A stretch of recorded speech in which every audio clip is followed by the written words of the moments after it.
30 দেশের সেনা প্রধান দিল্লিতে, কিন্তু দুই দুষ্টু রাষ্ট্রকে ফিরিয়ে দিল ভারত। যখন বিশ্বের কিছু দেশ হুমকি আর স্যাংশনের খেলা খেলছিল, তখন ভারত একদম নীরবে ইরান এবং আর্মেনিয়ার সঙ্গে মিলে এমন একটা পরিকল্পনা গড়ছিল যা ইতিহাসের পাতায় নতুন অধ্যায় লেখার মতো। কিন্তু এবার গল্পটা তার থেকেও বড়। 30 দেশের সেনাপ্রধানরা যখন দিল্লিতে একত্র হলেন, তখন বিশ্বের দুই বড় খলনায়ক চীন এবং পাকিস্তানকে ভারত দরজার বাইরে রেখেই ফিরিয়ে দিল। আর এরপর যা ঘটলো তাতে গোটা দুনিয়া কেঁপে উঠল। ভারত এমন এক চাল খেললো ইউক্রেন প্রশ্নে, যা দেখে আমেরিকা রাশিয়া দুজনেই স্তব্ধ হয়ে গেল। শান্তির সাদা পতাকা হাতে নিয়ে ভারত শুরু করলো এমন এক যুদ্ধ যেখানে শত্রু একটাও গুলি না ছুড়েই মাটিতে লুটিয়ে পড়ল। যখন গোটা বিশ্বের চোখ রাশিয়া ইউক্রেনের সংঘাত আর মধ্যপ্রাচ্যের অগ্নিগর্ভ পরিস্থিতির দিকে নিবদ্ধ, তখন ভারতের রাজধানী দিল্লিতে একটা নিঃশব্দ কূটনৈতিক দাবা সাজানো হচ্ছিল, এমন এক কৌশল যা বিশ্বের বড় বড় স্ট্র্যাটেজিস্টদের হতভম্ব করে দেয়। ভারত আহ্বান জানায় বিশ্বের 30টা দেশের সর্বোচ্চ সামরিক কমান্ডারদের দিল্লির মাটিতে একত্রিত হতে। কিন্তু যখন এই মহা সম্মেলনের আমন্ত্রণ পত্র বেজিং এবং ইসলামাবাদে পৌঁছালোই না, তখন দুই দেশেই পড়ে গেল তোলপাড়। তারা ভেবেছিল এটা হয়তো কেবল একটা সভা, কিন্তু বুঝতে পারেনি যে এটা শুধু একটা বৈঠক নয়, বরং এক নতুন বিশ্ব ব্যবস্থার প্রথম ইট যা এবার ভারত নিজের হাতে রাখতে চলেছে। তো এটা ছিল একটা উদীয়মান মহাশক্তির ঘোষণা যে এখন শান্তি প্রতিষ্ঠাও নিজের সত্ত্বে করবে। ভারত গোটা বিশ্বকে পরিষ্কার বার্তা দিয়েছে, শান্তির টেবিলে সন্ত্রাসের পৃষ্ঠপোষক এবং সম্প্রসারণবাদী মানসিকতার দেশের কোনো স্থান নেই। এটা শুধুই একটা সম্মেলনের গল্প নয়, এটা সেই বৃহৎ খেলার গল্প যেখানে ভারত শান্তির দূত হয়ে নিজের সবচেয়ে বড় শত্রুদের বিশ্ব মঞ্চে একেবারে একঘরে করে দিয়েছে। তা আমরা এখন খুলে বলবো এই বিস্ফোরক ঘটনার পুরো কাহিনী, তাই ভিডিওটা শেষ পর্যন্ত দেখুন এবং এই বিষয়ে আপনার মতামত কমেন্টে অবশ্যই লিখুন। তো দিল্লিতে কি এমন ঘটলো যে চীন পাকিস্তানের ঘুম উড়ে গেল?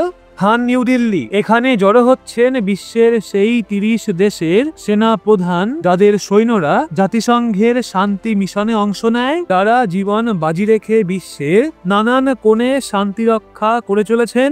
এই সম্মেলনের নাম United Nations troop contributing countries, UN, in short form UNTCC army chiefs conference. দেখতে সাধারণ একটা আন্তর্জাতিক সম্মেলন, কিন্তু এর আড়ালে লুকিয়ে ছিল ভারতের এমন একটা মাস্টার প্ল্যান যা কোনো সার্জিক্যাল স্ট্রাইকের থেকেও কম ভয়ঙ্কর নয়। ভাবুন তো, গত 75 বছর ধরে ভারত বিশ্বের বিভিন্ন কোণে শান্তি প্রতিষ্ঠার জন্য নিজের সন্তানদের পাঠিয়ে আসছে। এটা কোনো ছোট অবদান নয়। এ পর্যন্ত ভারত 50টারও বেশি শান্তি মিশনে 2,90,000-এরও বেশি সেনা পাঠিয়েছে। এই সংখ্যা বিশ্বের সর্বাধিকের মধ্যে অন্যতম। আর এই মিশনগুলোতে ভারতের 182 জন বীর যোদ্ধা নিজের জীবন উৎসর্গ করেছে পৃথিবীতে শান্তি বজায় রাখার জন্য। তো যখনই বিশ্বের কোথায় গৃহযুদ্ধ জ্বলে ওঠে, নিরাপরাধ মানুষের রক্ত ঝরে, সবার আগে যে নীল হেলমেট পরা সৈন্যরা পৌঁছায়, তাদের মধ্যে সবচেয়ে বেশি থাকে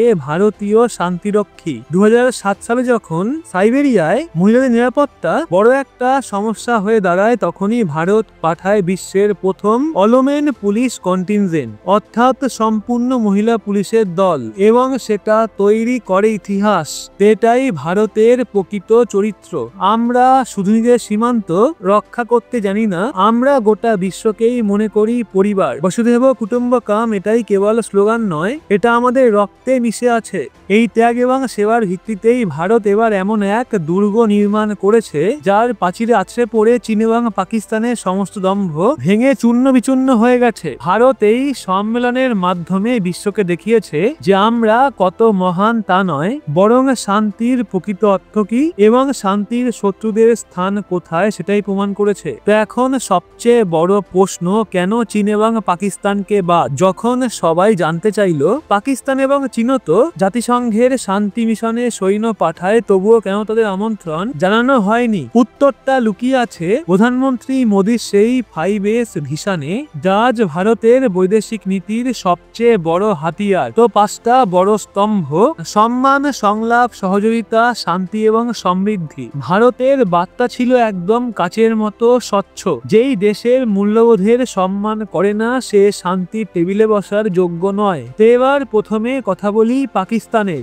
এক দেশ যে নিজের মাটিতেই চালায় সন্ত্রাসের কারখানা, যে পৃথিবীর কোণে কোণে ঘৃণা এবং সহিংসতা ছড়ায়, সে কোন মুখে শান্তির কথা বলবে? তো ভারত তাকে না রেখে গোটা বিশ্বকে স্পষ্ট বার্তা দিয়েছে, একদিকে তুমি যদি জঙ্গিদের আশ্রয় দাও এবং অন্যদিকে শান্তির দূত সাজো, তাহলে সেটা আর চলবে না। ভারত পাকিস্তান সামরিক পর্যায়ে সব আলাপচারিতা আগেই বন্ধ, কারণ পাকিস্তানি সেনা এবং তাদের গুপ্তচর সংস্থা ISI এর হাত রক্তে রাঙা, সন্ত্রাসের রক্তে। তাদেরকে দিল্লিতে ডেকে আনা মানে সেই 182 শহীদ ভারতীয় শান্তিরক্ষীর অপমান, যারা শান্তির জন্য প্রাণ দিয়েছেন। তো এই সিদ্ধান্তের মাধ্যমে ভারত জাতিসংঘের মঞ্চে একটা নতুন লাইন টেনে দিয়েছে, যে শান্তির কথা বলবে শুধু সেই যার হাত পরিষ্কার। এবার আসি চীনের কথায়। চীন সেই দেশ যে প্রতিবেশীদের ভূমি দখল করতে চায়, যে বিস্তারবাদী নীতি নিয়ে এশিয়া জুড়ে উত্তেজনা সৃষ্টি করে। লাদাখে যা ঘটেছিল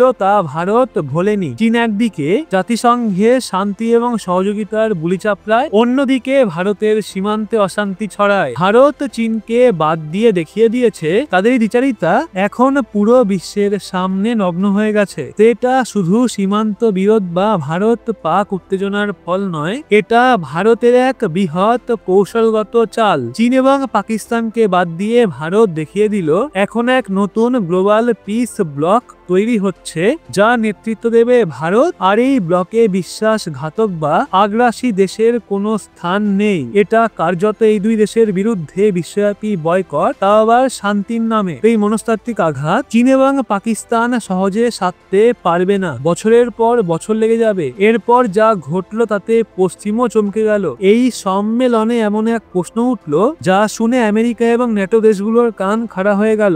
এক সাংবাদিক ভারতীয় কর্মকর্তাকে জিজ্ঞেস করেন, ভারত কি গাজা বা ইউক্রেনের মতো যুদ্ধবিধ্বস্ত এলাকায় সৈন্য পাঠাবে? এই প্রশ্নের উত্তরে ভারতের পক্ষ থেকে রক্ষা মন্ত্রকের যুগ্ম সচিব বিশ্বেশ নেগি এমন কথা বললেন যা একেবারে ব্রহ্মাস্ত্রের মতো বিস্ফোরণ ঘটালো। প্রথম, ভারতীয় সেনা কেবল এবং কেবল জাতিসংঘের পতাকার নিচেই কোনো বিদেশি মাটিতে পা রাখবে। এই এক বাক্যের মধ্যেই ভারত নিজের পুরো বৈদেশিক নীতির সারমর্ম বিশ্বকে জানিয়ে দিল। এর অর্থ একটাই, ভারত কোনো পশ্চিমা নেতৃত্বাধীন যুদ্ধের অংশ হবে না। না আমেরিকান না ন্যাটোর নির্দেশে ভারত তার সেনা কোথাও পাঠাবে, শুধুমাত্র যদি UN সিকিউরিটি কাউন্সিল নির্দেশ দেয়। তো সেই সাথে জাতিসংঘের নীল পতাকা যদি সামনে থাকে তবেই ভারত ভূমিকা নেবে। এটাই ভারতের কৌশলগত স্বাধীনতার সবচেয়ে বড় প্রমাণ। আজকের ভারত না আমেরিকার চাপে নতি স্বীকার করে, না তো রাশিয়ার ইশারায় চলে। সে নিজস্ব জাতীয় স্বার্থ দেখেই সিদ্ধান্ত নেয় যে ভারত কারো হয়ে যুদ্ধ করবে না। গাজা এবং ইউক্রেন ইস্যুতে ভারত স্পষ্ট করেছে যে আমরা কারো হয়ে যুদ্ধ করব না।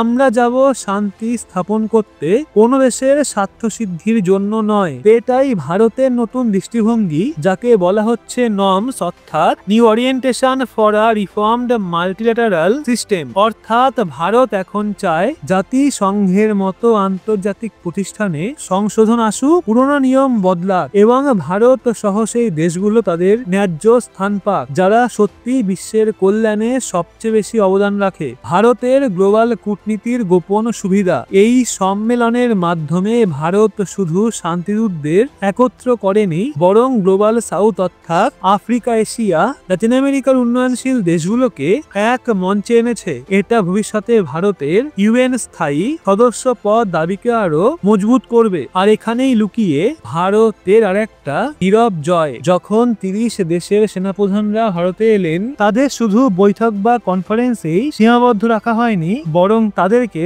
দেখানো হয়েছে ভারতের আত্মনির্ভর প্রতিরক্ষা উদ্যোগ এবং প্রযুক্তি। তাদেরকে বোঝানো হয়েছে যে ভারত এখন শুধু আর হাতিয়ার কেনে না, বরং নিজেই এখন তৈরি করছে একের পর এক আধুনিক হাতিয়ার এবং প্রতিরক্ষা প্রযুক্তি। এটাই ভারতের সফট পাওয়ার দিয়ে হার্ড পাওয়ার গড়ে তোলার একটা চমৎকার এক্সাম্পল। ভাবুন, যখন Algeria, Brazil, Indonesia, Malaysia, Vietnam এবং ঘানার মতো দেশের সেনাপ্রধানরা ভারতে তৈরি মিসাইল, ড্রোন, কামান দেখে যাবেন, তখন কি ঘটবে? জাতিসংঘের শান্তি মিশনে প্রায়ই প্রযুক্তিগত এবং লজিস্টিক সহায়তার প্রয়োজন হয়। ভারত এই মঞ্চকে ব্যবহার করছে নিজের দেশীয় প্রতিরক্ষা পণ্যের নতুন বাজার তৈরিতে। এটা ছিল এমন একটা ব্যাকডোর ডিপ্লোমেসি যা না চীন না আমেরিকা কেউই ধরতে পারেনি। তারা ভেবেছিল ভারত কেবল শান্তির ভাষণ দিচ্ছে, কিন্তু আসলে ভারত নিজের ডিফেন্স এক্সপোর্টের দরজা খুলে দিচ্ছিল। তো ভবিষ্যতে যখন এই দেশগুলোর শান্তিরক্ষীদের জন্য বুলেট প্রুফ জ্যাকেট, সাজোয়া গাড়ি বা নজরদারি ড্রোনের প্রয়োজন হবে, তখন তাদের মনে প্রথম নাম আসবে